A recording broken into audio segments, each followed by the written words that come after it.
दोनों लड़का और लड़की सन एंड डॉटर दोनों को बराबरी का हक मिलेगा। ऑब्जेक्टिव क्या था कि भाई आपका it was to ensure gender equality and give daughters equal rights in ancestral property.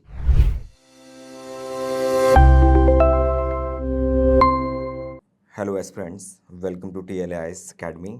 I am Rahul और आपका स्वागत है हमारी NCERT फाउंडेशन सीरीज़ के 4th लेक्चर में। हम शुरू करेंगे क्लास 6 की पॉलिटी एंड बिल्कुल बेसिक से पढ़ेंगे and we will build our understanding of the subject from the basics. अगर आपने हमारे प्रीवियस लेक्चर्स नहीं देखे हैं तो पहले उन्हें ज़रूर देख लें, क्योंकि इस पूरी सीरीज़ को हमने स्टेप बाय स्टेप और सीक्वेंस में डिज़ाइन किया है। So let's begin the lecture. As you can see कि this is your local government and administration वाली यूनिट। ऑलराइट, इससे पहले हमने डेमोक्रेसी क्या होती है, गवर्नेंस क्या होता है, हल्का फुल्का उसके बारे में बात कर लिया है। ओके, सो क्लास 6 का chapter number 5 Panchayati Raj. Apart from that मैंने बोला था कि हम न्यू NCERT भी कवर कर रहे हैं, तो इस पूरे चैप्टर में ऑलरेडी न्यू NCERT का ये जो चैप्टर है, चैप्टर नंबर 11, वो भी हमने इसमें कवर कर लिया है। ओके, सो बेसिकली दोनों चैप्टर्स की हेडिंग सेम ही है, कुछ हल्का फुल्का डिफरेंस था वो मैंने कवर कर लिया, अदरवाइज ऑलमोस्ट सब चीज़ इसमें सेम ही है। Okay, so panchayati raj system, panchayati raj system या panchayati raj institution PRI, it is very important topic for your prelims as well as mains. Mains में तो डेफिनेटली GS2 में एक क्वेश्चन आता ही आता है लोकल सेल्फ गवर्नमेंट से। ओके, सो हम मेंस का इसमें कवर नहीं करेंगे, लेकिन मैं आपको इस चैप्टर की बिल्कुल बेसिक से चीज़ें समझाने वाला हूँ, so that when you will be revising your GS2 notes आपको ये बहुत सेंस बनाएगा। ओके, आपको जो भी एनालिटिकल क्वेश्चंस होंगे उनको डिकोड करने में हेल्प करेगा। ऑलराइट, सो पंचायती राज सिस्टम बेसिकली होता क्या है? ओके, रिमेंबर ऑलवेज कि जो पंचायत है, ओके, वो क्या होती है? It is nothing but your village council. Council क्या होता है? एक तरीके से ग्रुप होता है, लोग का ग्रुप होता है, उनका एक स्पेसिफिक टास्क होता है। ठीक है, सो ये basically is nothing but a local government. Alright, apart from that rural self government का बेसिकली ये एक एग्जाम्पल है आपका PRIs। Okay, it brings government closer to the people. 1992 में ओके आपका 73rd अमेंडमेंट एक्ट आया and that basically made panchayati raj institution a constitutional institution of our country. अब every state is bound by the constitution के उनको पंचायत अपनी state में constitute करनी ही करनी है। ऑलराइट, क्योंकि हमारी जो कंट्री है वो इतनी वास्ट है कि सेंट्रल गवर्नमेंट दिल्ली में बैठती है। ओके, यहाँ नॉर्थ ईस्ट में या फिर हिंडरलैंड में कहीं इधर, ऑलराइट, या फिर ट्राइबल रीजन्स में। ओके, ये पूरी आपकी सेंट्रल ट्राइबल बेल्ट है, यहाँ पर सेंट्रल गवर्नमेंट नज़र नहीं रख सकती क्या हो रहा है। ओके, या फिर बात करते हैं आपकी स्टेट गवर्नमेंट या फिर डिस्ट्रिक्ट एडमिनिस्ट्रेशन भी उतना ध्यान नहीं दे पाएगा कि लोगों की बेसिक्स नीड्स क्या हैं। इसी चीज़ को मद्देनज़र रखते हुए पंचायती राज इंस्टीट्यूशन को इंट्रोड्यूस किया गया था। ऑलराइट, हालांकि ये जो इंस्टीट्यूशन है चोलास के टाइम से है। Will read about it in our history chapter कि चोलास के टाइम पर भी पंचायती राज इंस्टीट्यूशन था।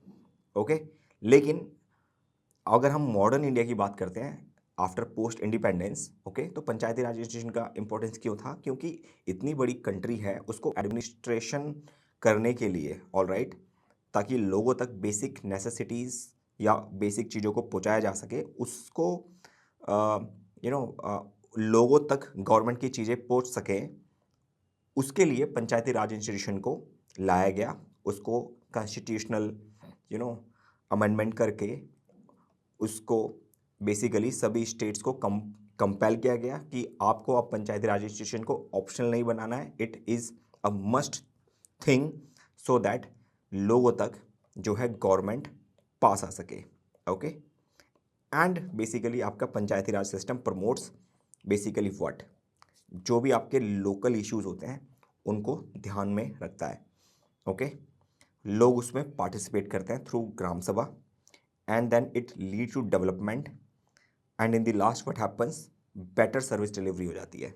ओके, बहुत सिंपल सा डायग्राम है, आप इसको बना सकते हो अपने GS2 के लोकल सेल्फ गवर्नमेंट वाले टॉपिक में। ओके, जब भी हम बात करते हैं PRI की, सबसे जो बेसिक यूनिट है, ओके, वो होती है आपकी ग्राम सभा। ऑलराइट, ग्राम सभा क्या होती है? सो ग्राम सभा ये NCERT का बहुत अच्छा छोटा सा एक वो था, ठीक है। ये क्या है? Gram sabha is nothing but meeting of all adult who live in the area covered by panchayat. Alright, it could be only one village या फिर कुछ विलेजेस भी हो सकते हैं। Okay, and anyone who is 18 years old और more they and have the right to vote, they are automatically member of the gram sabha. ठीक है, कैसे? If it's a forum of direct democracy at village या local level. ठीक है, all adults 18 plus who have right to vote and who live in the area are covered by the panchayat. See, क्या होता है कि आपकी जो पंचायत होती है, जरूरी नहीं कि वो एक गांव की एक पंचायत होती है। कभी कभी कुछ गांव इतने छोटे होते हैं कि उसके लिए पंचायत कंस्टिट्यूट करना is not feasible, practically administratively not feasible है। तो कई छोटे छोटे गाँवों को हम क्लब कर लेते हैं और उसका पूरा एक पंचायत बना देते हैं। अब इस पंचायत में जितने भी जो लोग हैं, ठीक है, 18 प्लस जिनके पास राइट टू वोट है, they basically elect their ward members. उसमें से सरपंच को जो है चूज़ किया जाता है, and basically they constitute the gram sabha. Okay, remember this thing. So it's not an elected body, remember, it's a basically general body of local voters. People basically directly participate, all right, in discussion. Okay, they can ask questions to the elected representatives. Okay, और जो पंचायत जो भी plan करती है, they are placed before those people. Okay, so it's like a kind of important mechanism which ensures accountability. All right, so remember this thing. Now after this let's talk about gram panchayat. Gram panchayat क्या होती है? सी, इसको मैंने बहुत अच्छे से इस एक एक पोस्टर में मैंने इसको समझाने की कोशिश करी है। सी, एक गांव होता है, ये मान लेते हैं ये आपका एक गांव है, ठीक है। इस पूरे गांव को every village panchayat is divided into wards, small area. पूरे गांव को हमने क्या करा? वार्ड्स में डिवाइड कर दिया। 4 घर इस वार्ड में आ गए, 3 घर इसमें आ गए, 4 घर इसमें आ गए, ओके, 2-3 इसमें आ गए। ओके, अब क्या होता है कि हर एक वार्ड से एक मेंबर आपका इलेक्ट होगा, ठीक है, जिसको पंच बोलते हैं। Election of ward member, panch. Each ward elects a representative who is known as the ward member, उसको पंच बोलते हैं। ओके, हर वार्ड का यहाँ पे एक ये पंच आ गया, दूसरे वार्ड की ये मैम पंच हो गई, ठीक है। Apart from that what happens, election of sarpanch होते हैं। कैसे?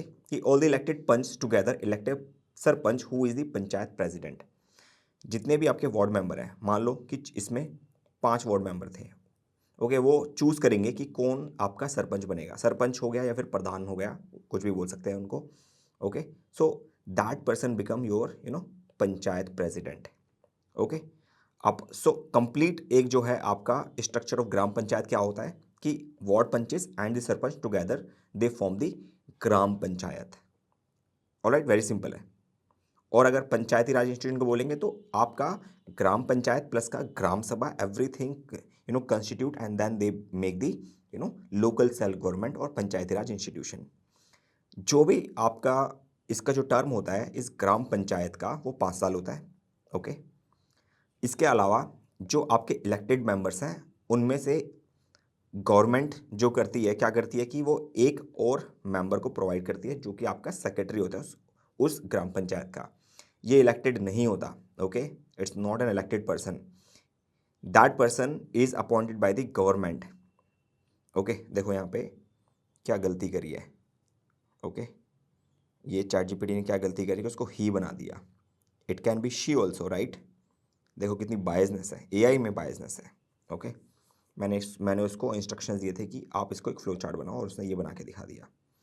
Okay, so gram panchayat has a secretary, alright, that is basically secretary of the gram sabha. Secretary is not elected person and he or she is appointed by the government उसको appoint करती है। उसका काम basically क्या होता है? काम होता है कि they call the meeting of the gram sabha and gram panchayat, they keep a record of the proceedings, maintain records of the government of the records and documents, ensure smooth conduct of the meetings and follow ups. Okay, so that is basically your entire gram panchayat. इसके अलावा यहाँ पर एक box है NCERT का, देखते हैं उसमें क्या लिखा है। Every village panchayat is divide into wards, जैसे कि मैंने पहले ही बोला था। Okay, just a second. Okay, every village panchayat is divided into wards. All right, each ward elects a ward member, पंच बोलते हैं जिसको। all members of the ग्राम सभा also elect a सरपंच, जिसको पंचायत प्रेसिडेंट बोलते हैं। वही सेम बात जो मैंने अभी बोली थी, ठीक है। फिर क्या होता है कि आपका they are elected for 5 years। के अलावा पंचायत में एक सेक्रेटरी भी होता है, जो कि आपका सेक्रेटरी ऑफ द ग्राम सभा होता है। ओके, इलेक्टेड नहीं होता, अपॉइंटेड होता है गवर्नमेंट के द्वारा। ओके, एंड बेसिकली उसका काम क्या होता है, responsible calling the meetings of the gram sabha and keep the records and proceedings of that.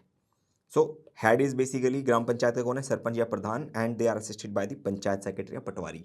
पटवारी भी होता है। Will talk about patwari later कि पटवारी का काम क्या होता है। Okay, now we have covered this one also. Okay, most important thing, 3 tier system. Okay, 3 tier system का मतलब क्या होता है कि आपका जो लोकल सेल्फ गवर्नमेंट है, ओके, वो ओनली आपकी एक गांव तक सीमित नहीं है, उसमें लेवल्स होते हैं।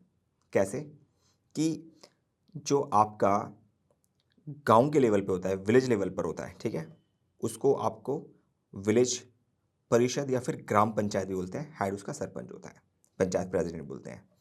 ओके, कुछ गांवों को मिलाकर आपका ब्लॉक लेवल बनता है, ठीक है, उसमें आपकी ब्लॉक पंचायत होती है। इसको पंचायत समिति बोलते हैं या फिर मंडल परिषद ही बोलते हैं, ठीक है। ब्लॉक हेड होता है इसका। Third is your district panchayat, जिसको जिला परिषद ही बोलते हैं, ठीक है, या अध्यक्ष। Okay, that is your at district level. काम क्या होता है, सी विलेज लेवल पर आपका जो भी लोकल इश्यूज हैं उस गांव के, okay, your drinking water, sanitation, village roads and street light, public distribution, implementation of the scheme, वो विलेज लेवल पे होता है। थोड़ा सा ऊपर जाएंगे तो बड़ी चीज़ें इसमें ब्लॉक लेवल पर कवर होती हैं। Developmental works in blocks, agriculture, irrigation, education, health, implementation of the block schemes. Okay, जैसे एक ब्लॉक डेवलपमेंट प्रोग्राम था ना, बीडीपी। ओके, सो ये आपका जब हमारा देश आज़ाद हुआ था उस टाइम पे ये बीडीपी लॉन्च हुआ था। तो basically that BDP is nothing but this one, और वो जो है आपका ब्लॉक लेवल पे चीज़ों को इम्प्लीमेंट करता था।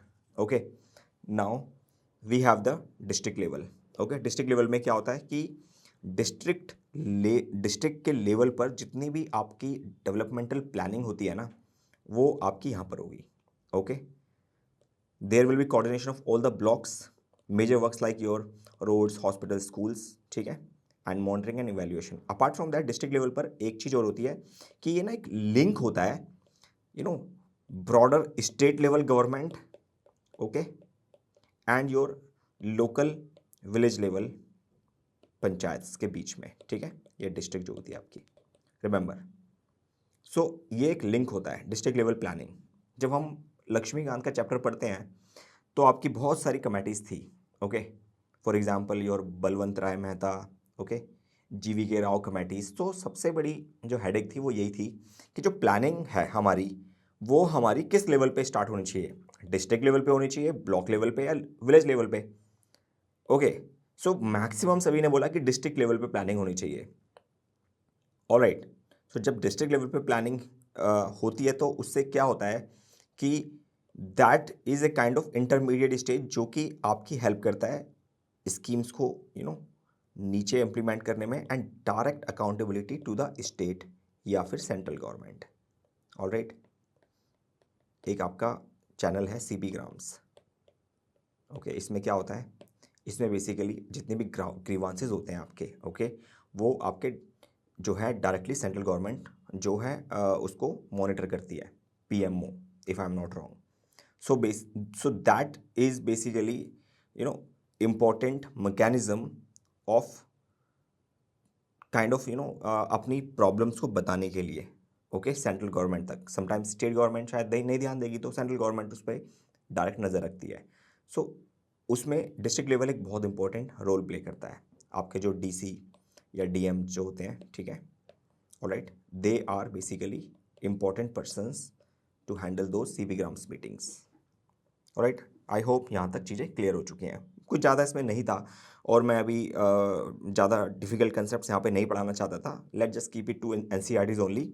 दैट्स वाई मैं ज़्यादा डीप में नहीं जा रहा हूँ. Okay, so importance of gram sabha. Gram सभा की इम्पोर्टेंस क्या है?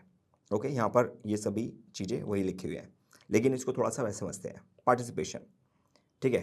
पार्टिसिपेशन मतलब क्या होता है कि people participate in local decision making.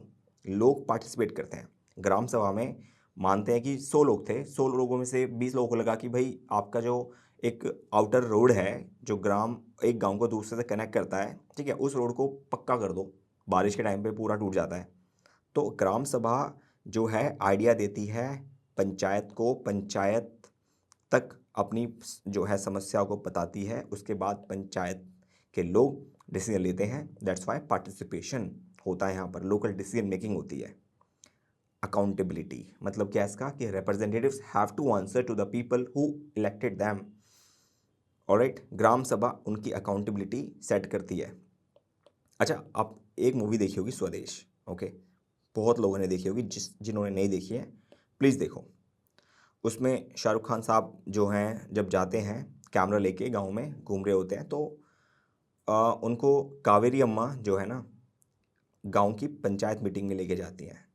तो पंच बैठे होते हैं, पेड़ ऐसे होता है, पेड़ के बीच में यहाँ पे सारे पंच बैठे हुए, यहाँ पे लोग बैठे हैं. तो उनमें से क्या होता है, कई सारे लोग उठते हैं और बोलते हैं कि बिजली इसने चुराई. वो बोलता है नहीं मैंने नहीं, उसने बिजली चुराई. फिर वो अपना माथा पकड़ के बैठ जाते हैं पंच कि भाई सारे चोर हैं. तो क्या हो रहा है, अकाउंटेबिलिटी सेट हो रही है वहाँ पे. ओके, आपस में भी एक दूसरे की अकाउंटेबिलिटी सेट कर रहे हैं और पंच की भी अकाउंटेबिलिटी सेट कर रहे हैं. Alright, so remember this. Apart from that transparency या फिर सोशल स्क्रूटनी भी होती है. मतलब क्या है कि people can question developmental plans. Beneficiaries क्या है, कौन है, किसको गवर्नमेंट स्कीम मिलनी चाहिए, सभी को तो नहीं मिल सकती ना. एक्सपेंडिचर कितना हुआ, इम्प्लीमेंटेशन कितना हुआ.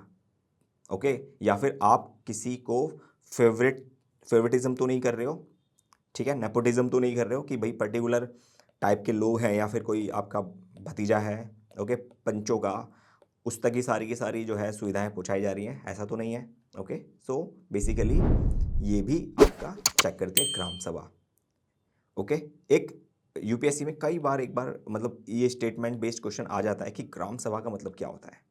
ओके, मैं आपको जब PYQ वाला जब मैं कोर्स लॉन्च करूँगा तो उसमें मैं इस स्टेटमेंट को दिखाऊंगा कि ये ग्राम सभा का जो कंसेप्ट है बहुत इंपॉर्टेंट है. यूपीएससी ने कई बार इस पर क्वेश्चन पूछा हुआ है. Alright, so remember now the work of gram panchayat. अब ग्राम पंचायत का काम क्या होता है, वही again construction maintenance of water resources, roads, drainage. Alright, school building and other common property resources हो गया, ठीक है ना. टैक्सेस को लिवाई करते हैं, गवर्नमेंट की स्कीम्स को एग्जीक्यूट करते हैं. Okay, so basically that is your the functions of the gram panchayat. Funds कहाँ से आते हैं भाई, ठीक है, आप जो है ग्राम पंचायत आपका रोड बना रही है, ठीक है, टैक्सेस को कलेक्ट कर रही है, एवरीथिंग इज हैपनिंग, लेकिन ये फंड कहाँ से आ रहा है. ओके, सो जो फंड आ रहा है ना वो आपका आता है बेसिकली जो भी आपके हाउस टैक्सेस होते हैं या फिर मार्केट में जितने भी मार्केट प्लेसेस होते हैं वहाँ से सारा का सारा आपका जो है टैक्स आ रहा है. ओके, या फिर गवर्नमेंट की कोई स्कीम्स होती हैं जो जिनमें टाइट फंड होता है. टाइट फंड का मतलब उस स्कीम के तहत जितने भी उसके प्रोविजंस हैं उसी के बेसिस पर आपको फंड मिलेगा. ओके, या फिर डोनेशंस कोई दे दिया तो वो भी. तो ये सारे के सारे आपके बेसिकली सोर्स ऑफ फंड्स हैं. नो, हमने जब 73rd कॉन्स्टिट्यूशनल अमेंडमेंट एक्ट बनाया तो हमने एक नया पार्ट ऐड किया अपने कॉन्स्टिट्यूशन में, part 9th. It deals with the Panchayati raj institution. उसमें 2 आर्टिकल हैं. आर्टिकल 243 जी, मैंने आपको आर्टिकल बता दिया, प्लीज़ इसको रट लो ध्यान से इसको. ये जब तक आप यूपीएससी में रहोगे तब तक आपको ये लिखना पड़ेगा, ठीक है. 243 जी आर्टिकल पार्ट 9. ओके, ये आपका बेसिकली बताता है कि what are the works of the gram panchayat. Okay, apart from that your article 243H, okay, ये बताता है कि आपके क्या क्या सोर्सेज हैं पंचायत के फंड के लिए. ओके, एक बहुत इंपॉर्टेंट टॉपिक है जब हम यहीं से पढ़ेंगे इसको कि पंचायती राज इंस्टीट्यूशन जो है ना, ओके, उसमें कई प्रॉब्लम्स हैं और सबसे बड़ी प्रॉब्लम उनकी फंड की होती है, ठीक है. तो एक रिपोर्ट है आरबीआई की, finances of the RBI, sorry finances of the PRI. Okay, तो उस रिपोर्ट में बहुत सारे प्रोविजंस थे। मैंने बस आपको एक हिंट देने के लिए यहाँ पे एक जो है आपको ये फैक्ट लिखा कि 95% जो टोटल रेवेन्यू है वो एक्सटर्नल ग्रांट होता है पंचायत का। इसका मतलब they are not able to put taxes on the house, या फिर मार्केट प्लेसेस से टैक्सेस उनको नहीं मिल रहा है बिल्कुल भी। ओके, सो आपका 95% तो ओनली एक्सटर्नल ग्रांट हो रहा है, और उसमें से भी 80% सेंट्रल गवर्नमेंट दे रही है और 20% ओनली स्टेट गवर्नमेंट दे रही है। अगर सेंट्रल गवर्नमेंट का जो है माथा खराब हो गया किसी और स्टेट से, ओके, तो वो तो उसको फंड ही नहीं देगी। तो फिर उस स्टेट की जो वो है क्या बोलते हैं पंचायती राज इंस्टीट्यूशंस हैं, वो कैसे काम करेंगे? That is the most important thing, right? So that's why the financing या fund availability for the local self government is sine qua non for making ऐसे बोल सकते हैं कि for making grass root democracy workable. ये एक statement मैंने ऐसे बना दिया है। ओके, बहुत इंपॉर्टेंट है फंड्स पंचायती राज इंस्टीट्यूशंस के लिए, लेकिन फंड्स ही नहीं होते उनके पास में। तो ये बहुत बड़ा ये आपका चैलेंज है। ओके, ये एक बहुत इंपॉर्टेंट टॉपिक भी है, यूपीएससी ने पीवाईक्यूज में कई बार पूछा हुआ है। ओके, सो न्यू एनसीईआरटीज में बहुत सारे एग्जाम्पल दिए हुए थे कि जो आपके एग्जाम्पलरी सरपंचिस हैं, ठीक है, बेसिकली आप इनको अपने एथिक्स में कोट कर सकते हो। ओके, एस्से में कोट कर सकते हो। ये यहाँ से बहुत इंपॉर्टेंट आपके एग्जाम्पल्स आप लगा सकते हो। आप ढूंढोगे, चैट जीपीटी करोगे, ठीक है, यूट्यूब के वीडियोस देखोगे। क्यों देखना है जब आपके पास में इतने सारे एग्जाम्पल्स हैं?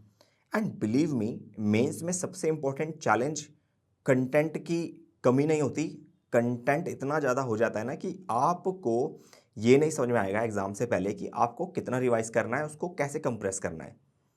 ओके, सो जब भी आप अपनी मेंस की प्रिपरेशन कर रहे हो, ओके, वो 3 महीने की बात नहीं कर रहा after prelims, I am talking about right now, जो आपका इंटीग्रेटेड प्रिपरेशन का टाइम है, अक्टूबर, अगस्त, सितंबर, अक्टूबर, नवंबर, दिसंबर तक भी चलेगा, ठीक है। इस टाइम में आपको ये चीज़ आइडेंटिफाई कर लेनी चाहिए कि भाई इतना मैं डेफिनेटली मेंस में पढ़ूंगा, इससे बियॉन्ड थोड़ा बहुत वैल्यू एडिशन करूंगा 3 महीने में, ऑप्शनल को रिवाइज करूंगा, आंसर राइटिंग करूंगा, दैट्स ऑल। इससे बियॉन्ड मेंस में नहीं जाना होता है। तो आप अपने एग्जाम्पल्स को पहले से ही चूज कर सकते हो। तो यहाँ पर ये एग्जाम्पल्स को चूज करके रख सकते हो। ओके, तो आपके ये मैम है दानेश्वर कांबले। ओके, अगर मैं इसको गलत प्रोनाउंस कर रहा हूँ प्लीज़ मेक मी करेक्ट, ये नाम बहुत डिफ़िकल्ट है मेरे लिए। ओके, आप इसको जो है कोट कर सकते हो।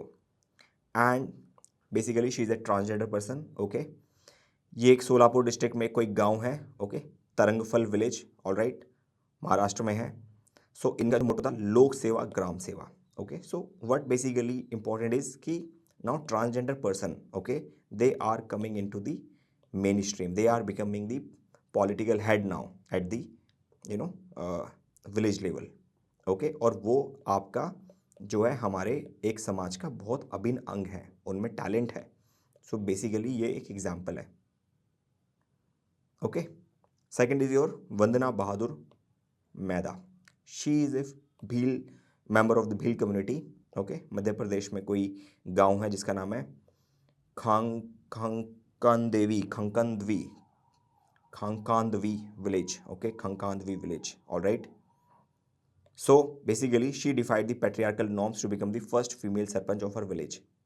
वेरी इंपॉर्टेंट थिंग कि वो फर्स्ट फीमेल है सरपंच जो बनी है अपने गांव की।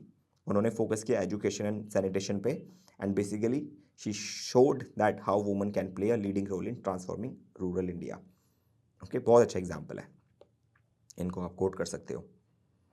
थर्ड एग्जाम्पल इज योर आपका ये है हिवारे बाजार। ये एक गांव है आपका अहमदनगर डिस्ट्रिक्ट में, महाराष्ट्र में। ओके, सो क्या होता था कि यहाँ पर आपका this village use to be affected by droughts and poor agricultural yield. Okay, so sir हैं ये, इनका नाम है Popatrao Baguji Pawar. Okay, so he became sarpanch, and basically इन्होंने क्या करा कि इन्होंने अन्ना हजारे का जो रेन वाटर हार्वेस्टिंग का मॉडल है, water shed conservation and massive tree plantation, इन इसको जो है इम्प्लीमेंट किया। एंड व्हाट हैपेंड कि इससे आपका ग्राउंड वाटर रिचार्ज होने लगा, और फिर आपका कुछ ही सालों में ओके जो गांव है वो एक ग्रीन एंड प्रोस्पेरस विलेज बन गया। And this person got Padma Shri in 2020। Very important and very inspiring. Quote कर सकते हो आप, डेफिनेटली कोट कर सकते हो इसको अपने मेंस के एग्जाम में, ठीक है।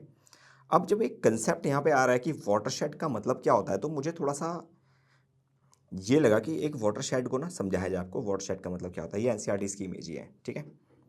सो क्या हुआ कि आपका बेसिकली ये गांव है, पहले ऐसे था, बंजर था पूरा, ये बन गया आपका एक ग्रीन मेडो। कैसे बन गया?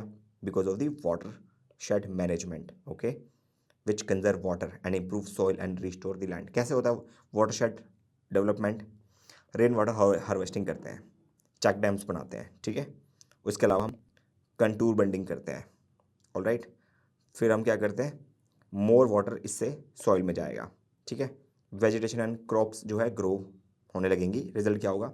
मोर water, better soil, more greenery, higher productivity and better livelihood.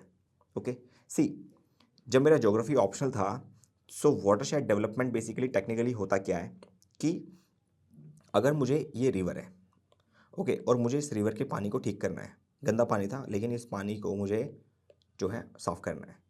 सो क्या मैं ओनली इस रिवर पे ध्यान दूंगा, या फिर इस रिवर के आसपास की जो ज़मीन है, पहाड़ हैं, लोग हैं, गांव हैं, या फिर यहाँ पे जो कोई माउंटेन या जहाँ से पास हो रहा है मैं उसको भी कंसीडर करूँगा, या फिर वहाँ की जो जियोलॉजी कैसी है, वहाँ पे रेनफॉल सिस्टम कैसा है, ओके, मॉनसून होता है नहीं होता है। So I will keep everything in my developmental planning to make the water clean. या फिर पानी नहीं होता रिवर में तो पानी कैसे आएगा, इसको वाटरशेड डेवलपमेंट बोलते हैं। एक बहुत सिंपल सी मैंने आपको ये बातों को समझाने की कोशिश की है। इसमें हम क्या करते हैं, बेसिकली प्लांटेशन करते हैं, चेक डैम बनाएंगे, ओके, और पानी को कंजर्व करेंगे, ग्राउंड वाटर को रिचार्ज करेंगे। So basically this is your watershed development. आप इसको कोट कर सकते हो, ओके, इसको आप जो है अपना इन्वायरमेंट में GS3 में इसको कोट कर सकते हो आराम से।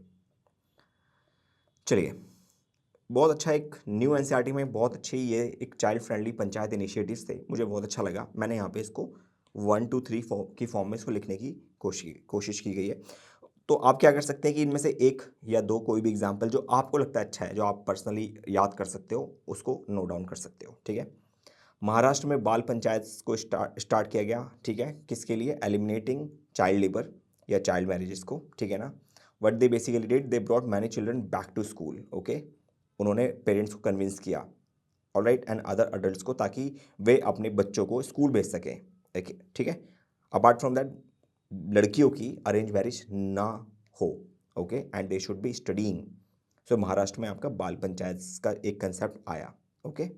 अपार्ट फ्रॉम दैट, सिक्किम में, वेस्ट सिक्किम में एक बहुत ये एक पंचायत है जिसका नाम है संगखू राधु खांडू ग्राम पंचायत, ऑलराइट, ओके। सो यहाँ पर क्या हुआ कि इस पंचायत ने स्कूल के चारों तरफ कंपाउंड वॉल बना दी, सो दैट बच्चे जो हैं सेफ फील करें। हाइजीनिकली जो है मिड डे मील्स को कुक किया गया और किचन को स्कूल में बनाया गया। And basically it was declared a child friendly panchayat, okay, ठीक है। अच्छा एग्जाम्पल, इसको तुम कोट कर सकते हो, कोई प्रॉब्लम नहीं है। Apart from that, there is a children's parliament in basically Rajasthan के रूरल एरियाज में चिल्ड्रंस पार्लियामेंट स्टार्ट हुई, ओके, अंडर प्रिविलेज जो चिल्ड्रंस थे उनको एम्पावर करने के लिए, ठीक है, through education and democratic participation. जो भी 8 से लेकर 14 साल तक के बच्चे थे उनको बेसिकली इंगेज किया गया, ठीक है, उनको बेसिकली लर्निंग दी, किसके बारे में? डेमोक्रेसी के बारे में, सोशल रिस्पॉन्सिबिलिटी के बारे में। एंड नाइट स्कूल चलाते थे, okay, and elections like parliament की तरह ही होते थे, उसमें भी फॉर्मल प्रोसीडिंग्स होती थी, वोटर ID कार्ड बने, कैंपेनिंग बनाई गई, ठीक है, कैबिनेट भी बनाई बच्चों की, okay, and basically this cabinet basically use to see the school management, okay. So this initiative basically fostered leadership skills and social awareness in the children, okay, and जब इतना होने लगता है ना तो बच्चे क्या करते हैं, they basically challenge the societal norms, all right, remember, and this basically this initiative received the world children's honorary award in 2001। बहुत अच्छा एग्जाम्पल है, इसको डेफिनेटली कोट कर सकते हैं हम। ओके, नाउ थोड़ा सा एक फर्दर पॉइंट देता हूँ कुछ। 73rd कॉन्स्टिट्यूशनल अमेंडमेंट एक्ट 1992, इसने क्या करा, कॉन्स्टिट्यूशनल स्टेटस दिया आपका पंचायत को। पार्ट 9 लेकर आए, article 243 to 243 O. Okay, O for orange, remember this, ये सारे रटने हैं आपको। 11th स्केड्यूल ऐड किया, 29 सब्जेक्ट्स हैं total. Okay, reservation for SC STs and women के लिए, and among women 1/3 seats are reserved only for women, including seats for the SC ST women also. Okay, most important thing to note down that each state has its own laws with respect to panchayats operating within constitutional guidelines. इसका मतलब क्या है, central law है एक, ठीक है, और वो सेंट्रल लॉ कहाँ से आया, वो कॉन्स्टिट्यूशन से आया, ठीक है। स्टेट्स के पास में लिबर्टी है कि वो आपके पंचायत को कंस्टिट्यूट कर सकती है किसी भी तरीके से, लेकिन उसके कुछ मैंडेटरी प्रोविजंस हैं जो हर स्टेट को मानने ही पड़ेंगे। ओके, कुछ स्टेट्स 1/3 रिजर्वेशन दे रही हैं, ये कॉन्स्टिट्यूशन के द्वारा है, लेकिन अगर कुछ स्टेट्स चाहती हैं तो वो 1/3 से ज़्यादा भी उनको रिजर्वेशन दे सकती है। Okay, so basically that is basically note down. Okay, now mains में हम एक 3F जो है कंसेप्ट पढ़ते हैं। Okay, funds, functions and functionaries. तो जब भी हम मेंस में कभी भी PRIs को या फिर हम इसको लोकल सेल्फ गवर्नमेंट बोलेंगे, तो हम जब एनालाइज करते हैं तो इन 3 चीज़ों पे याद करते हैं 3Fs में। फंड्स के बेसिस पे, फंड्स के बेसिस पे मैंने अभी बात कर ली थी। फंक्शंस के बेसिस पे, फंक्शंस में प्रॉब्लम ये है कि इतने सारे फंक्शंस हैं, स्टेट गवर्नमेंट पंचायत को वो फंक्शंस डिवॉल्व ही नहीं करती है। या फंक्शनरीज, फंक्शनरीज का मतलब क्या है कि बेसिकली वुमन जो है एज ए रिप्रेजेंटेटिव, ठीक है, वहाँ पर सरपंच बन जाती है, लेकिन एक कंसेप्ट होता है सरपंचपति, ठीक है। तो इसका मतलब क्या होता है कि जो हेड है, ओके, वो बेसिकली है तो वुमन, लेकिन वो एक प्रॉक्सी है, उसके पीछे जो काम कर रहा है, कौन कर रहा है, उसका हस्बैंड काम कर रहा है। ओके, सो यहाँ पर फंक्शनरीज भी आपका एक इंपॉर्टेंट डायमेंशन है जब भी हम एनालाइज करते हैं मेंस के क्वेश्चंस में PRIs को। Alright, so I think it's all over, but new NCERT में कुछ कंसेप्ट दिया हुआ था, एंड UPSC डेफिनेटली इससे सवाल पूछ सकता है। कैसे पूछ लेता है, वो कुछ भी पूछ लेता है, पूछ लेगा ये टर्म जो है इसका मतलब क्या है। ओके, सो अर्थशास्त्र जो कि कौटिल्य या फिर चाणक्य ने लिखी थी, ओके, 2300 ईयर्स अगो, तो उसमें बेसिकली ही mentions how a whole administrative structure could be put in place from village to regional capital. एक गांव से लेके आपका रीजनल कैपिटल तक क्या क्या एडमिनिस्ट्रेटिव स्ट्रक्चर होना चाहिए, उसके बारे में बात की गई है, ठीक है। सो उसमें लिखा है कि जो एक राजा है वो क्या क्या करेगा, ठीक है, संग्रहाना बनाएगा, ये डिस्ट्रिक्ट लेवल पे होता है। ओके, एंड इसमें हर 10 विलेज के ऊपर होगा ये, ठीक है। फिर क्या होगा, सेकंड करवतिका, ओके, ये डिस्ट्रिक्ट हेडक्वार्टर होता है, हर 100 विलेजेस के ऊपर होगा। द्रोणामुखा 400 गांव के ऊपर होगा, ठीक है, एंड स्थानीय ये आपका प्रोविंशियल हेडक्वार्टर के ऊपर होगा, फॉर एवरी 800 विलेजेस। UPSC क्या पूछेगा, ये जो वर्ड्स है ना ये क्या है। ओके, ये बेसिकली कुछ नहीं है, ये आपके रूरल नहीं, इसको बोलेंगे लोकल सेल्फ गवर्नमेंट्स की फॉर्म्स हैं। ओके, डिफरेंट टाइप्स हैं, नथिंग एल्स। तो UPSC में क्वेश्चन आ सकता है। Okay, remember this. No, next chapter is, इसको भी खत्म कर लेते हैं। इस चैप्टर में कुछ ज़्यादा नहीं है, लेकिन मैं इसको फिर भी जल्दी से रैप अप करने की कोशिश करूंगा। चैप्टर नंबर 6, रूरल एडमिनिस्ट्रेशन, ठीक है। सी, रूरल एडमिनिस्ट्रेशन की जरूरत क्यों पड़ती है, क्योंकि हमारी कंट्री में मोर देन 6+ लाख विलेजेस हैं, एंड मोर देन 60% पॉपुलेशन यहाँ पे रहती है। Okay, more than 60% population is rural population. It's a very important fact. बहुत सारे फैक्ट देखो, मैं कितने सारे फैक्ट आपको बता रहा हूँ, and these facts are very important for your pre as well as for your mains. और जब आप इंटरव्यू में आओगे तो ये फैक्ट्स जब अगर आपको पता है ना, तो आप अपने पॉइंट्स को बहुत अच्छे से रिफाइन करके बोल सकते हो, ठीक है।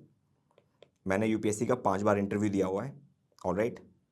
सो मुझे मेरी मेंस की नॉलेज बहुत हेल्प करती थी जब भी मैं अपने पॉइंट्स को फ्रेम कर बोलता था। ओके, मॉक्स में या फिर जब भी मैं मुझे मैं UPSC में इंटरव्यू देने के लिए जाता था। Okay, so these facts are very very important.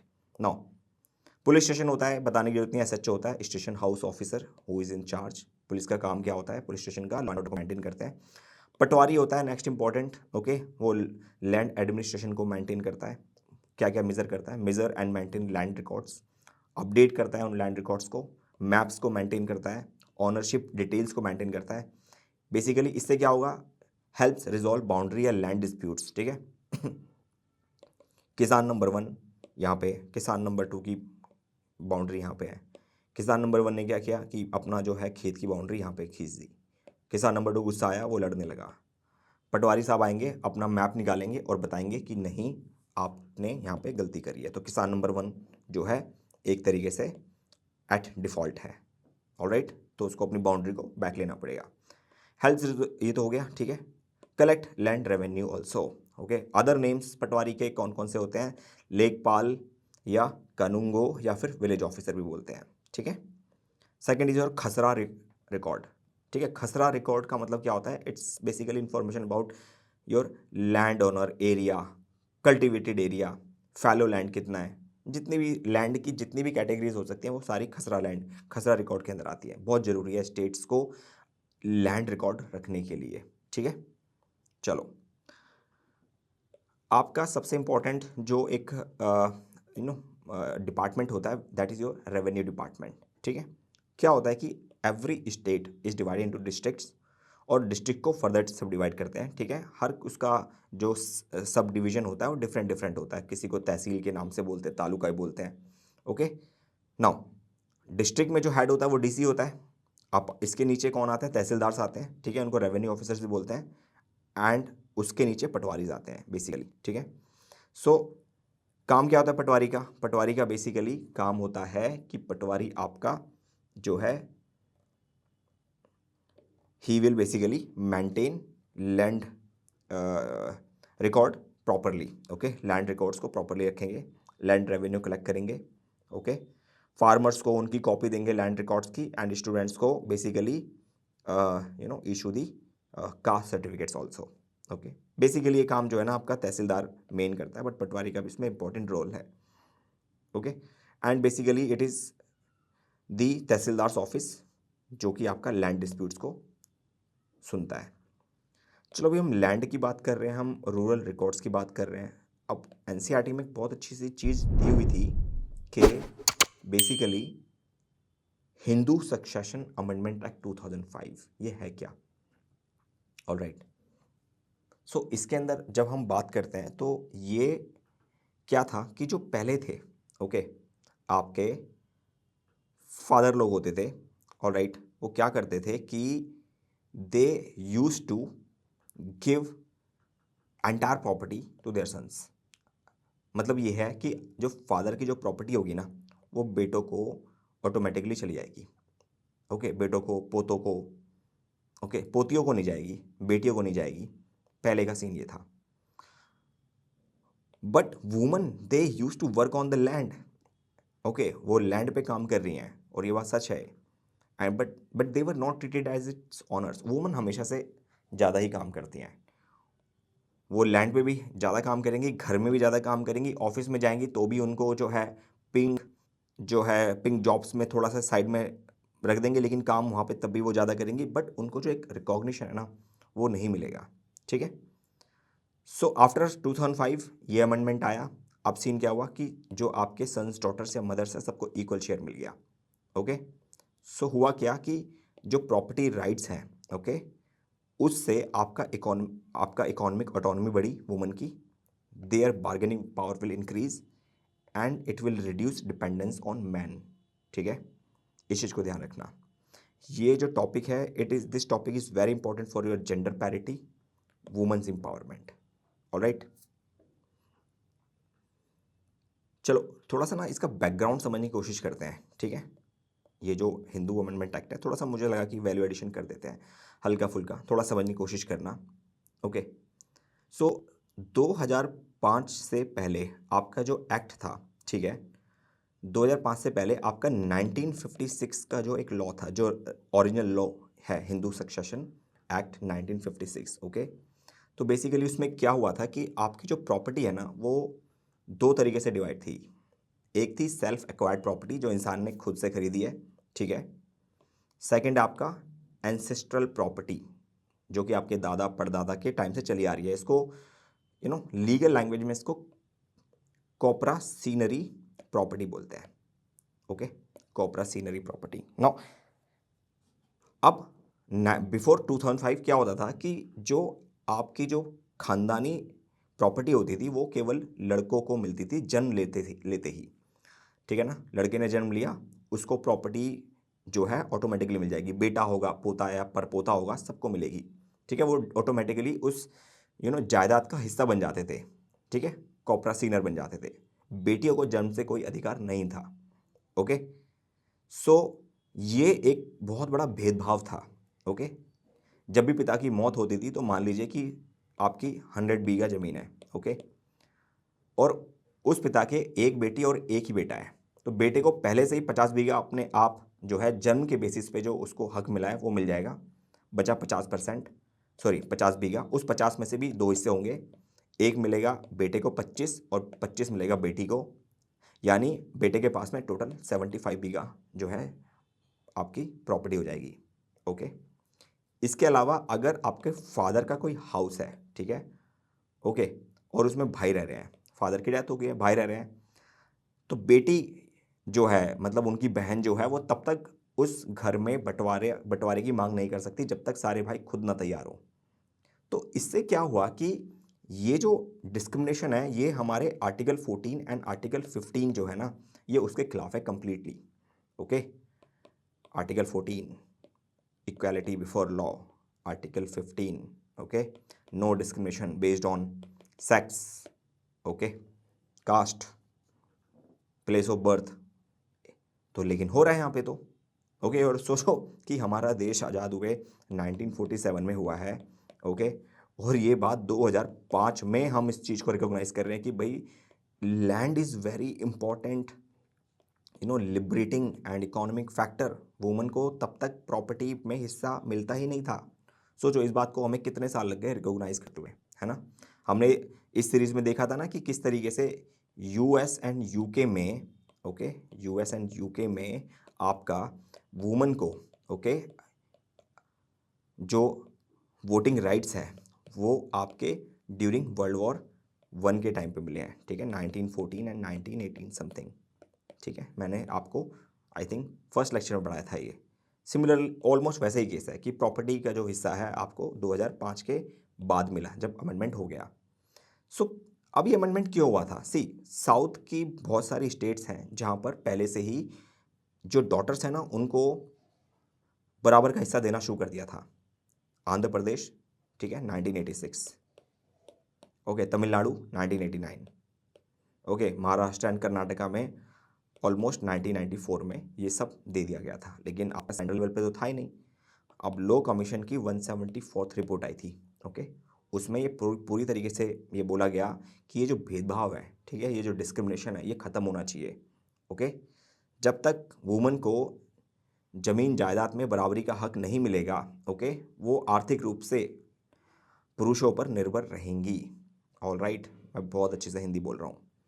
Okay, अब एक और बहुत इंपॉर्टेंट एस्पेक्ट है इस चीज़ से कि समाज में जो है ना ये दहेज जो प्रथा थी, ओके, क्योंकि हम वुमन को शुरू से मान ले एक्सक्यूज मी, वुमन को मान लेते थे कि दहेज दिया, जितना भी थोड़ा बहुत दहेज मिला, कन्यादान मिला, ओके, और उसके बाद में उसको वहाँ से घर से निकाल दो, ओके, वो जो भी है वो दूसरे घर में रहेगी, इस घर में तो वैसे भी रहेगी भी नहीं।